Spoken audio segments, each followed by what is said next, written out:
Halo semuanya, perkenalkan nama saya Putra Aurelia Astri Ainung Tias dari kelas 12 IPS 4, nomor absen 29.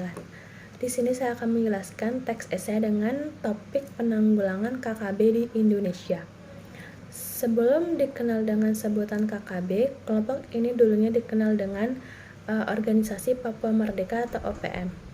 OPM ini didirikan pada tahun 1965 untuk mengakhiri pemerintahan Provinsi Papua dan Papua Barat yang dulunya dikenal dengan Irian Jaya. Mereka berniat untuk melepaskan diri dari Indonesia. OPM pun kerap menyuarakan referendum supaya bisa merdeka dari NKRI.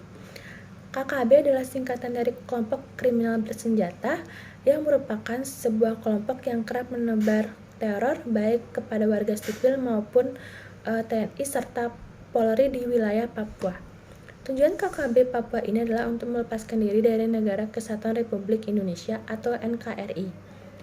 Percepatan pembangunan kesejahteraan Papua menjadi salah satu fokus pemerintah dalam mendorong pemerataan kesejahteraan dan menjamin keamanan di tanah Papua.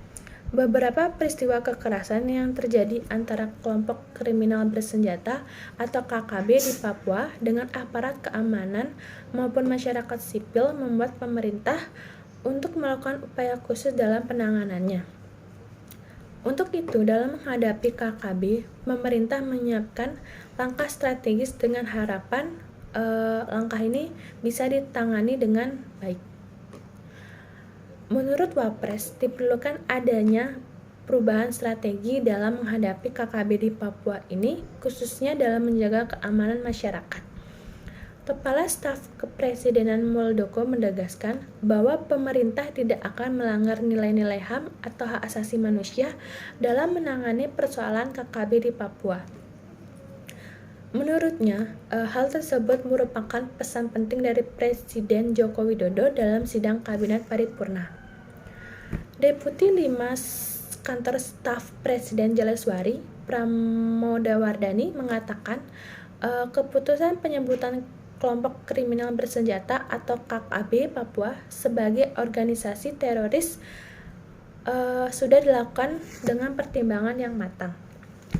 Jaleswari menjelaskan bahwa pada tanggal 29 April 2021 melalui Menko Polhukam Mahfud MD, pemerintah menyebut bahwa KKB di Papua merupakan organisasi atau individu teroris sebagaimana didefinisikan dalam UU Nomor 5 Tahun 2018 tentang Pemberantasan Tindak Pidana Terorisme.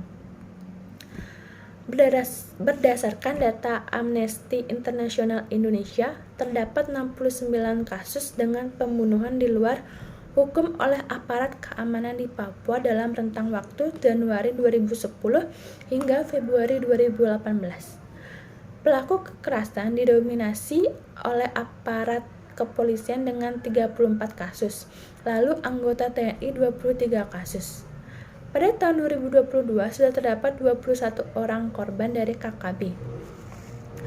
Sepanjang 2021, setidaknya ada 18 orang meninggal, termasuk peristiwa yang paling mengagetkan adalah Kepala Badan Intelijen Negara Daerah Papua, Majen TNI Anumerta Igusti Putu Dani Karyanugraha gugur tertembak.